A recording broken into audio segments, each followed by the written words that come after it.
Thanks, Colton. So it's 8:30. We'll go ahead and call the meeting to order. Finance Committee, we do have a quorum. And there is no on-site packet to review. So we'll go down to any additions or revisions to the agenda. Everybody's good? Okay. How about announcements this morning? Okay. How about approval of the September meeting?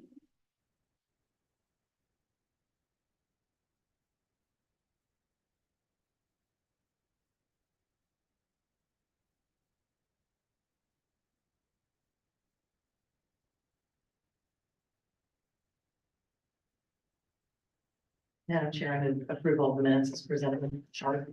Thank you, Brandon. You have a motion. Is there a second? I'll second the motion. Thank you, Andrea. Any discussion? All in favor signify by saying yes. Yeah. Yeah. Any opposed signify by saying no. Motion carries. Okay, so we have our consent agenda items. They were in your packet for review.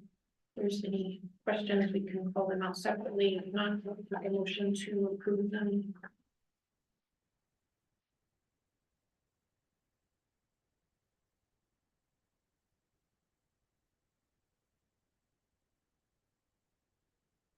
I move to approve the consent agenda item, which include final review of KAR 60-4-101 and an update on upgrade to the licensing software. Sure. Thanks, Brenda. You have a motion. Is there a second? I'll second Giovanni. Thanks, Giovanni. Any discussion? All in favor signify by saying yes. Yeah. Yes. Any opposed signify by saying no. Motion carries. Unfinished business, monthly finance report. Okay, on page 8 in your packet is kind of where this starts. You have the cash balance, otherwise known as the P fund there, still staying, very similar to what it was. I've been watching the revenue because we all know that the number of licenses has went down. Although I will tell you, we're 3/4 of the way through fiscal year 24. Right now, the number of licensees is up about, I think about 800, something like that. So we'll see, we got another quarter to go and stuff like that. But maybe they'll be coming back up. I don't know. But I just kind of looked at the differences between fiscal year 22, 23, and then 24 so far. And just kind of let you know, the average monthly revenue for fiscal year 22 was 313,682. And then the average monthly revenue for fiscal year 23 was 296,417. And then the average monthly revenue for fiscal year 24 so far, again, we're only 3/4 of the way through, is 275,813. So the yearly loss of revenue that were kind of the trend, fiscal year 23 from fiscal year 22 was 207,180. And then fiscal year 24 so far from fiscal year 23 is sitting at about 247,245. So the revenue is not continuing to go up like it did for a while. So just wanted to kind of bring that to your attention. But however, expenditures continue to climb. And a lot of the reason for that is how automated we are.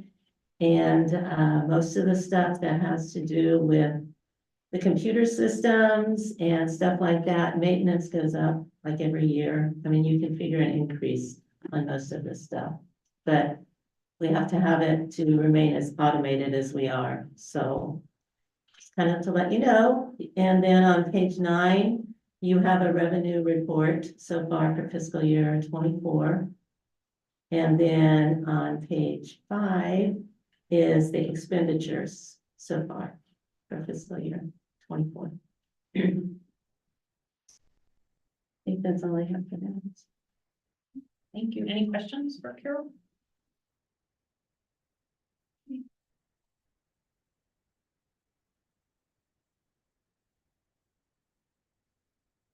Want to talk about the budget for 2025? Yeah.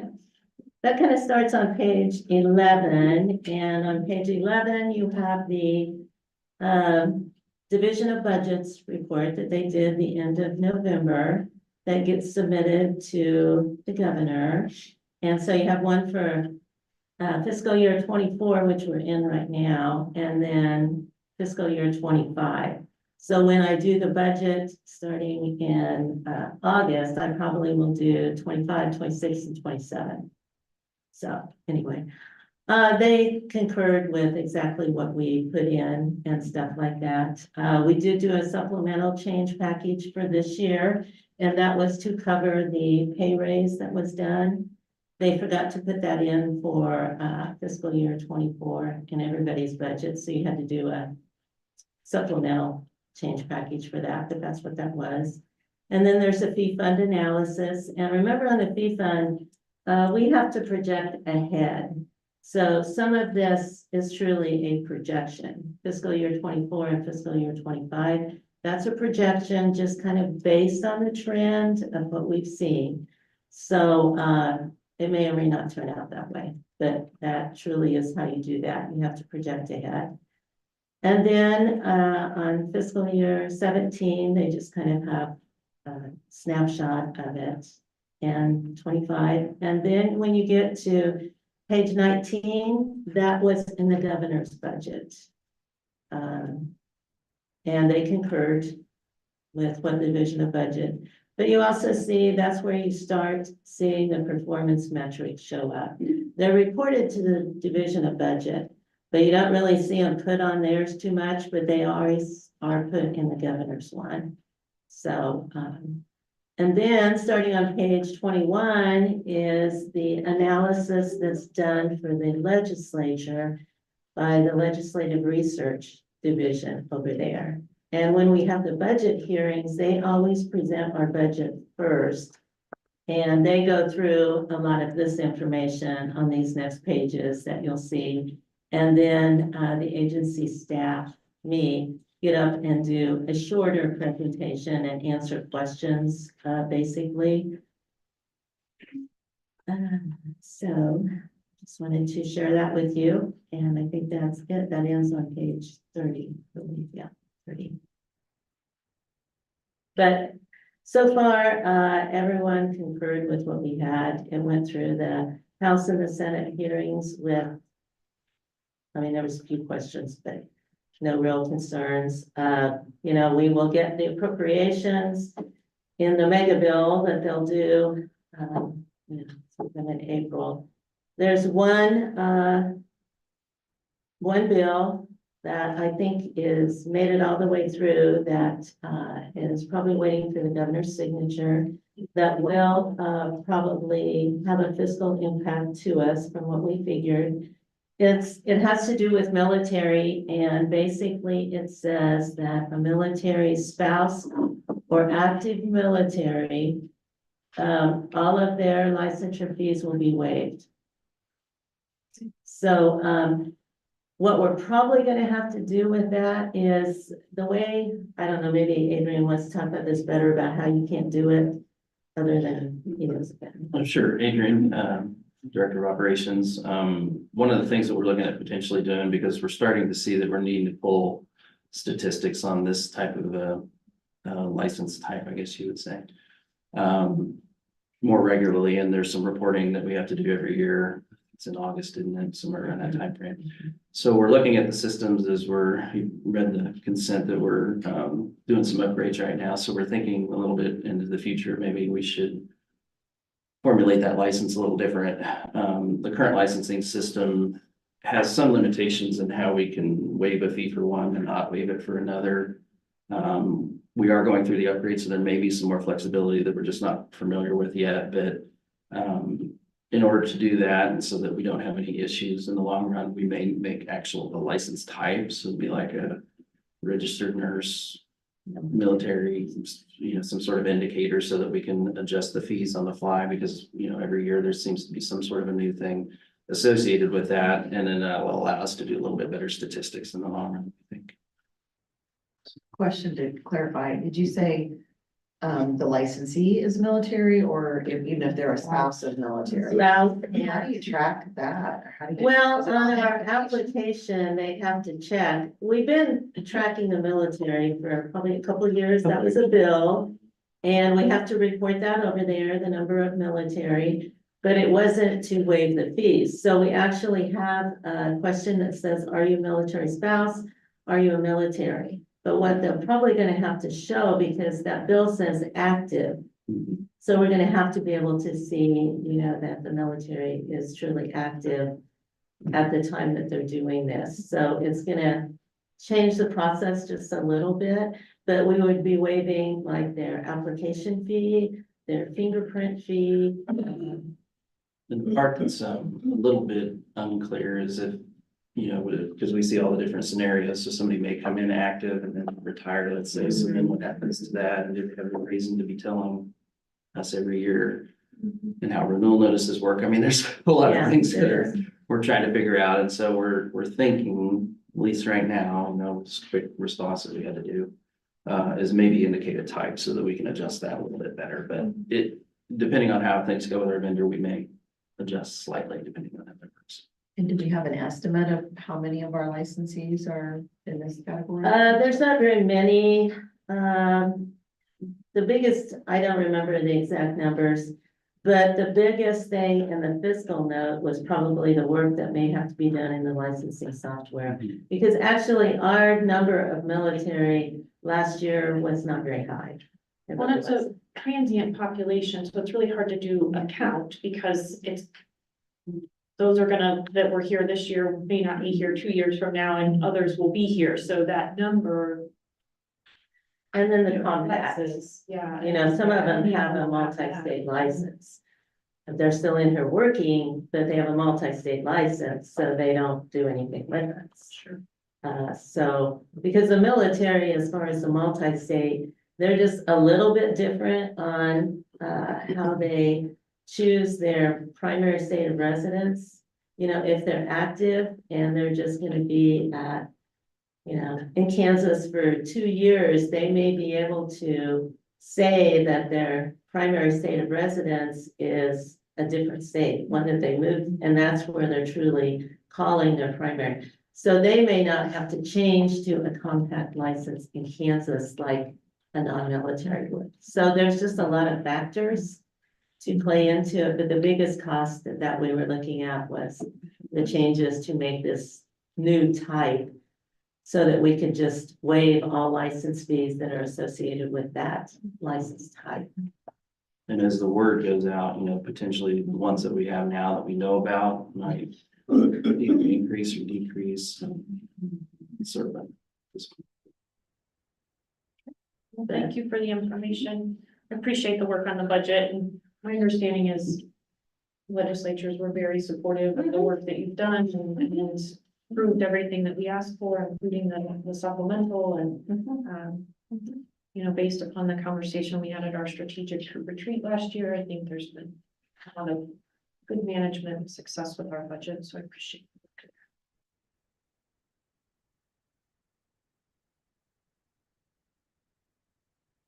Okay, new business. Increase in fees. Criminal history record check. Okay, on page 31 in your packet, we were notified by KBI that effective July 1st, they are raising the fee to do our fingerprint-based, well, they're raising all their fees. But the biggest one that affects us is the fingerprint-based record checks of both the state and the federal systems. They are increasing it to $57 per each one. Right now, we charge $48. And we make no money on the fingerprints that come in. Before COVID, we had a couple of fingerprint machines and we did electronic fingerprints in the agency. And there was a little fee for that, but we quit with COVID for a couple of reasons. It was very difficult to keep distance when you do that. I mean, you have to be standing next to somebody. And the machines were going to have an upgrade that was going to be pretty pricey. And actually, their fingerprints at the KPI down here or any law enforcement. So it's not like we were the only one that they could get it from. So since then, we make no money on the fingerprints. They pay us $48 when it's in the fingerprints in. We deposit that, so that is revenue for us. And then we send the fingerprints to KBI and we get that criminal background report and all of that. And then monthly, they send us an invoice that lists everybody that they did for that month, and they charge $48 for each of them. And then we pay the KBI, so it really comes in and out. But it is counted as revenue and expenditures. So, I put on page 32 is the statute. If you choose to raise this, you will not have to change a regulation, statute, or anything. Because if you look at small c, it says the board shall fix a fee for fingerprinting of applicants or licensees or both, as may be required by the board in an amount necessary to reimburse the board for the cost of the fingerprinting. There's a fingerprint fund that this goes into. It doesn't go into our fee fund. And you'll actually see a report on the next page for that. Now, there's probably a balance of about $25,000 that's in there. Doesn't look like it from this because we hadn't paid the invoice from KBI. So there is probably, about $25,000 that sits in there from in the past when we made money. And I looked at the number in fiscal year 23 of applicants that we licensed, and let's see here. In fiscal year 23, we processed 6,652 initial applications that we need fingerprints. So a cost difference of $9, which is what we're talking here, would amount to close to $60,000. So your $30,000 is just your cushion for in and out, so that you, Exactly. Yeah. right, we won't even make it a year if we. No. use those rates. No, it will not, no. And we're talking $9, because right now we charge 48 and it'll go up to 57, and that,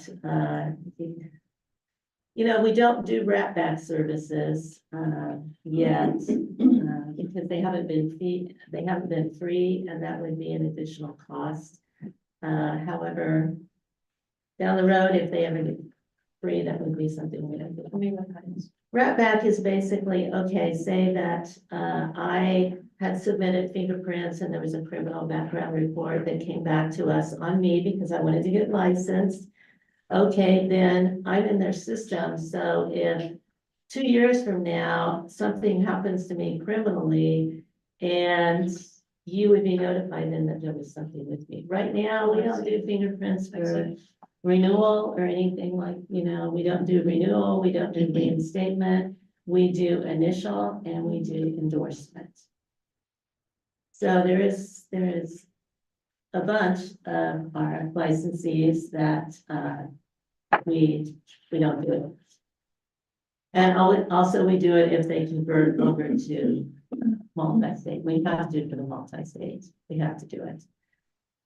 So just wanted to know what you want to happen come July 1st. When the release of I didn't quite understand, Director Matavi's letter here. With the launch of our new automated biometric identification system, Kansas will soon be able to participate in the federal Wrap Back program. Once we do, that will be free. Is that something that all state agencies will be able to move to, and licensees, or? That have the authority. There's some agencies that don't, like, And by biometric, are they talking facial recognition or? I believe it's fingerprints, fingerprints? and I don't think they take pictures. I think it's just fingerprints. So this isn't like a temporary thing where we could let it slide and then everybody will be free. The I wrap think back. the fingerprint, that's in addition to, Yeah. it's the fingerprinting, and which is Yeah, I didn't know if they would replace or, you know, if you've got wrap back sounds more, Well, I think they have to do it initially, though. They have to do the fingerprint initially. Mhm. I think And that's that an would be the additional service. $57. And then the wrap back would be, they've been doing wrap back for several years, but it would be a $3 charge for every time. And so the decision was made not to do it. But once it becomes free, that would be great. but wrap back won't ever replace the initial. I don't think so, no. I think they have to get the fingerprints in the system, you know, is my understanding. I think even if, in like the scenario of a nurse who was an LPN that, you know, moved to an RN, and say, I think that they still have to go and get another fingerprint before they. Yeah, they do. So Because it's I don't know how that would affect the No, I wrap. mean, I think that's why we asked what wrap back is. That is the continuation on, but that initial background check is what we're paying for, but then from my understanding, Carol, from what you're saying, it's a year and a half from now, I commit a crime. Now then, that's gonna be It's reported in the back to Carol. future, yeah, if It's they not- already have it. But They I have have your to have that fingerprints in the initiation. system. Then you'd be better. But it's never gonna do away with this $57 charge. I can't imagine because, Unless the state funds it for some yeah, reason. unless the state funds it, then that would surprise me very much. So I have a question, Carol, just for clarification. So you've mentioned that when a nurse does a reinstatement of the license, then there's no fingerprinting, is that correct? That's correct. And so this nurse can leave the state for 5, 6 years, come back, and we don't fingerprint again? Right now, reinstatement is for a lapsed license. And if the license has been lapsed less than 5 years, they just have to supply, 30, you know, that they've completed 30 hours of continuing nursing education in the preceding 2 years. Okay, but say that I was licensed, I left the state, so I let my license lapse. I come back 6 years after then, and I want my license back and get active again. I have to do a refresher course, which is more involved, but no, we do not fingerprint. And that program, that wrap back program wouldn't then apply to them? Not unless their fingerprints are already in the system. And we don't currently have it. If it becomes free, then Yeah, possibly, but. Yeah. At this point, no. And they should be in the system for reinstatement because they would have had to have had it on initial. unless they did it before we started fingerprints, which was 2009, something Yeah, like it's right that. around there somewhere. So you could feasibly, I guess, have someone who had a license before then, and so they wouldn't have got fingerprint. Yeah, Unless I they think- convert to like a multi-state, if they decided to do that, then that would kick off another fingerprint, but Yeah. you have to have the statutory authority to do the fingerprinting. and Currently, we have only for initial convert and compact. And advanced practice. We did. Right. So with that discussion, what would the committee like to do with this increased expense? Do we need a motion to accept to change our fee to mirror the cost for the fingerprinting? Right. I'll make that motion. Thank you, Andrea. We have a motion. Is there a second? Sure, second. Thanks, Brenda. Any discussion? What's the effective date? All in favor signify by saying yes. Yes. Yeah. Any opposed signify by saying no. So the motion is just gonna say I moved it to Increase the fingerprint. 57. To 57, and it would be effective July 1st, because that's when they're raising their fees. So we'll get it changed on our website and all of the communication, everything we have. Okay, thank you. Okay, moving on, new regulation reviews. We have 4, we've got to complete. Well, you In the just next did year. Okay, we just did 1. We're down to 3. Making progress. And I know we are tight on time. I might push those three till the next meeting if that's okay with you. And then let's do our 5-year statute review of 65-11-18.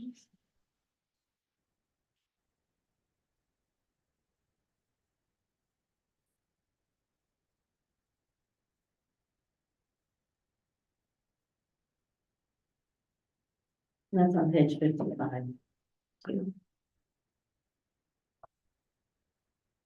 That is most of your licensing fees right there.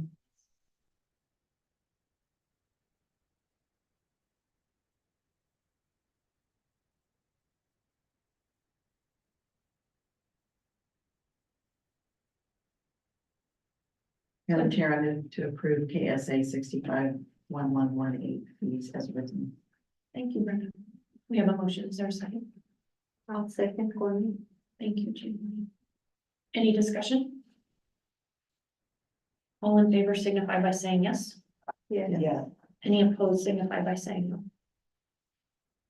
Motion carries. Our articles, then, this is the articles for all of the committees. Let's see, I'm guessing page 57-ish. Yeah, 57 is just the finance committee one. Okay. Yeah. So that's the section that we're reviewing, section 5.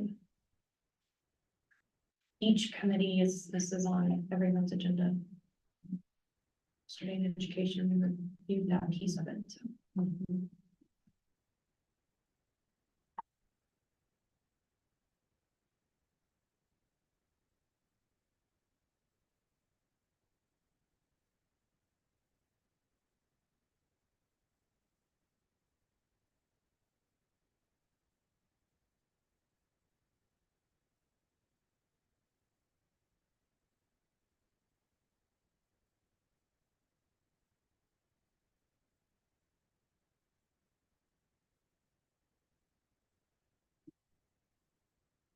Committee's ready. If there's any changes or discussions, we'll take a motion to approve that.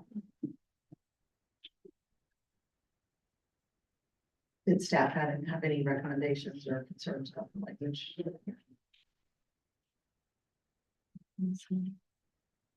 The only Yeah. portion that we might want to discuss at some point is, and I believe maybe for the potential retreat would be either the modification or expansion of either this committee or another one to have cybersecurity added to the discussion. So that we have some compliance, and we've been kind of talking about it from a strategic perspective, so that there's a little bit of governance surrounding that. Even where that responsibility would lie in one of these The committee various committees. structures. Finance seem like they sometimes repurpose them into like an audit committee, so you report out finance and, you know, the cybersecurity type areas, given the thought that you know, the expertise might be in that committee, and then also if there was sort of any sort of financial implications behind anything that would come up. The SEC made recommendations that publicly traded companies start doing this, and so I thought it might be an opportunity to mirror that. We could always wait until after the retreat to do something like this. If you want to, it's up to you. And if it is approved today, then it could be discussed there and then changes still could be made at that point. This is just an annual review of it. Yes, yeah. And that, then if changes aren't made, that review's been done. If they are made, they can certainly come back and they can be looked at again. But potentially section B, we could just add a sentence in there about on the purpose. To also review cybersecurity compliance out of. Yeah. So. Let's do that. Something for thought, actually.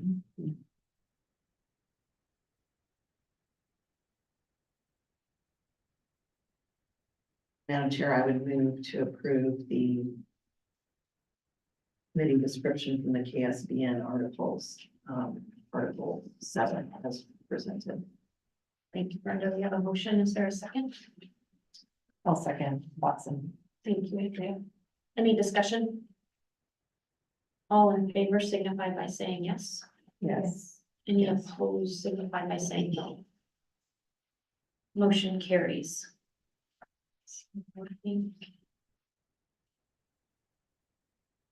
Agenda items for 2024. June. You'll have your regulation reviews on there. That'll carry over your finance report. That'll be getting very close to the end of the fiscal year. That's the second week of June that we meet, so. You know, there might be an update on how we're doing with that.